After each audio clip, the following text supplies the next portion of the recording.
Physics की दुनिया में ना एक टूल है जो बिल्कुल जादू जैसा है।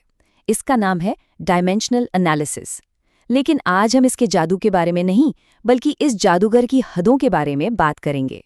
सोच के देखिए, एक ऐसी सुपर पावर जिससे बड़े से बड़े, कॉम्प्लिकेटेड से कॉम्प्लिकेटेड फॉर्मूला को चेक किया जा सकता है। यूनिट्स को ना ऐसे चुटकियों में कन्वर्ट कर सकते हैं, और तो और नए फॉर्मूलाज तक बना सकते हैं। है ना कमाल की चीज?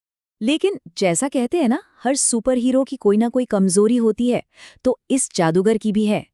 इसकी भी अपनी कुछ लिमिट्स हैं, कुछ हदें हैं। तो चलिए आज पर्दा उठाते हैं और देखते हैं कि ये जबरदस्त जादू आखिर कहाँ आकर फेल हो जाता है। और इन हदों को आसानी से समझने के लिए हमारी मदद करेगा एक दोस्त, चिंटू। तो चिंटू की पहली परेशानी वही हमें इस जादू की सबसे बड़ी कमजोरी तक लेके जाएगी, यानी कि क का रहस्य। तो ये है चिंटू। अब चिंटू ने डायमेंशनल एनालिसिस का यूज किया और आसानी से एक सिंपल पेंडुलम के टाइम पीरियड का फॉर्मूला निकाल लिया, T=K√L/G। चिंटू तो भाई एकदम खुश, लगा बस फिजिक्स की जंग जीत ली। पर उसकी ये खुशी ना ज्यादा देर टिक नहीं पाई, क्योंकि फॉर्मूला में ये K आ गया।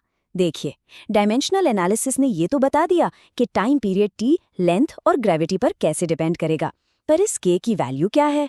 ये 2 पायर है या 5 या शायद 1/2? इस सवाल के आगे ये जादू बिल्कुल चुप हो गया। और बस यही है इसकी पहली और सबसे बड़ी लिमिट। ये जो K है ना, ये एक डायमेंशनलिस्ट कांस्टेंट है। मतलब एक सिंपल सा नंबर जिसकी अपनी कोई यूनिट या डायमेंशन है ही नहीं। और सबसे जरूरी बात यही है, डायमेंशनल एनालिसिस इन कांस्टेंट्स की वैल्यू नहीं बता सकता। इसके लिए तो फिर एक्सपेरिमेंट्स करने पड़ते हैं या गहरी फिजिक्स की थ्योरी में जाना पड़ता है। चलो, तो चिंटू की पहली परेशानी तो आई समझ।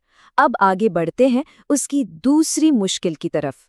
ये प्रॉब्लम गणित यानी मैथमेटिक्स से जुड़ी है।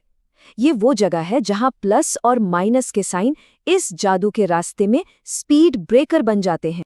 इस बार चिंटू पूरे जोश में था। उसने सोचा, चलो काइनेमैटिक्स की सबसे फेमस इक्वेशन V=U+AT को डिराइव करते हैं। भाई ये तो मोशन का सबसे बेसिक फॉर्मूला है। लेकिन यहां उसे एक बहुत बड़ा झटका लगा। अब देखिए जरा, यहां पर इसकी दूसरी कमजोरी साफ दिख रही है। हुआ ये कि मेथड ने काम करना ही बंद कर दिया। क्यों? क्योंकि ये जादू सिर्फ वहां चलता है जहां चीजें मल्टीप्लाई हो रही हो या डिवाइड हो रही हो। जैसे ही इक्वेशन में प्लस या माइनस का साइन आता है ना, बस ये मेथड हार मान लेता है। तो 2 कमजोरियां देख लें। चलिए अब चिंटू की तीसरी चैलेंज की तरफ चलते हैं। ये एक बहुत ही सिंपल सा रूल है, जिसे हम नाम दे सकते हैं 3 का नियम। हाँ, सिर्फ 3। ये नंबर डिमेंशनल एनालिसिस की दुनिया में एक लक्ष्मण रेखा की तरह है, जिसे ये पार नहीं कर सकता। और इसकी वजह ये है कि मैकेनिक्स में हम आमतौर पर 3 ही फंडामेंटल डायमेंशंस के साथ काम करते हैं। मास यानी m, लेंथ यानी l और टाइम यानी t। इसका मतलब हुआ कि हमारे पास सॉल्व करने के लिए सिर्फ 3 ही इक्वेशंस होती हैं। अब सोचिए, अगर कोई क्वांटिटी 3 से ज्यादा चीजों पर डिपेंड कर रही है तो क्या होगा? वेरिएबल्स हो गए ज्यादा और इक्वेशंस रह गई कम, और रिजल्ट फॉर्मूला डिराइव ही नहीं हो सकता। ओके, तो अब आते हैं चिंटू की आखिरी चौथी मुश्किल पर। ये उन फॉर्मूलाज का एरिया है जहां डायमेंशनल एनालिसिस के लिए एक बड़ा सा नो एंट्री का बोर्ड लगा हुआ है। पता है क्या हुआ? जैसे ही चिंटू के फॉर्मूला में साइन थीटा, कॉस थीटा या लॉग जैसी चीजें आई ना, डायमेंशनल एनालिसिस ने जैसे फोन साइलेंट मोड पर डाल दिया। बिल्कुल चुप, नो आंसर, नो क्लू। और इसकी वजह भी बहुत सिंपल है। ये जो ट्रिग्नोमेट्रिक फंक्शंस हैं, जैसे साइन, कॉस या फिर लॉगरिदमिक और एक्सपोनेंशियल फंक्शंस, ये सब डायमेंशनलेस होते हैं।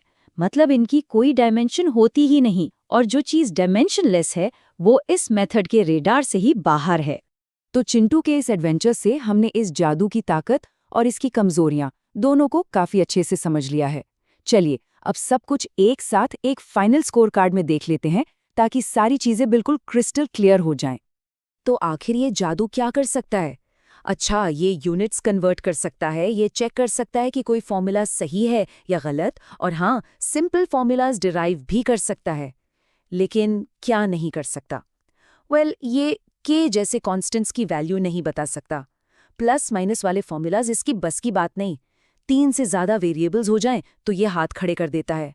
और साइन, कॉज, लॉग जैसी चीज़ों से तो इसका दूर-दूर तक कोई रिश्ता ही नहीं है। तो अब जब इस जादू की सारी शर्तें और हदें पता चल गई हैं, असली सवाल ये उठता है, इसका इस्तेमाल कैसे किया जाए? क्योंकि किसी भी टूल की असली ताकत उसकी लिमिट्स को जानकर ही समझ आती है।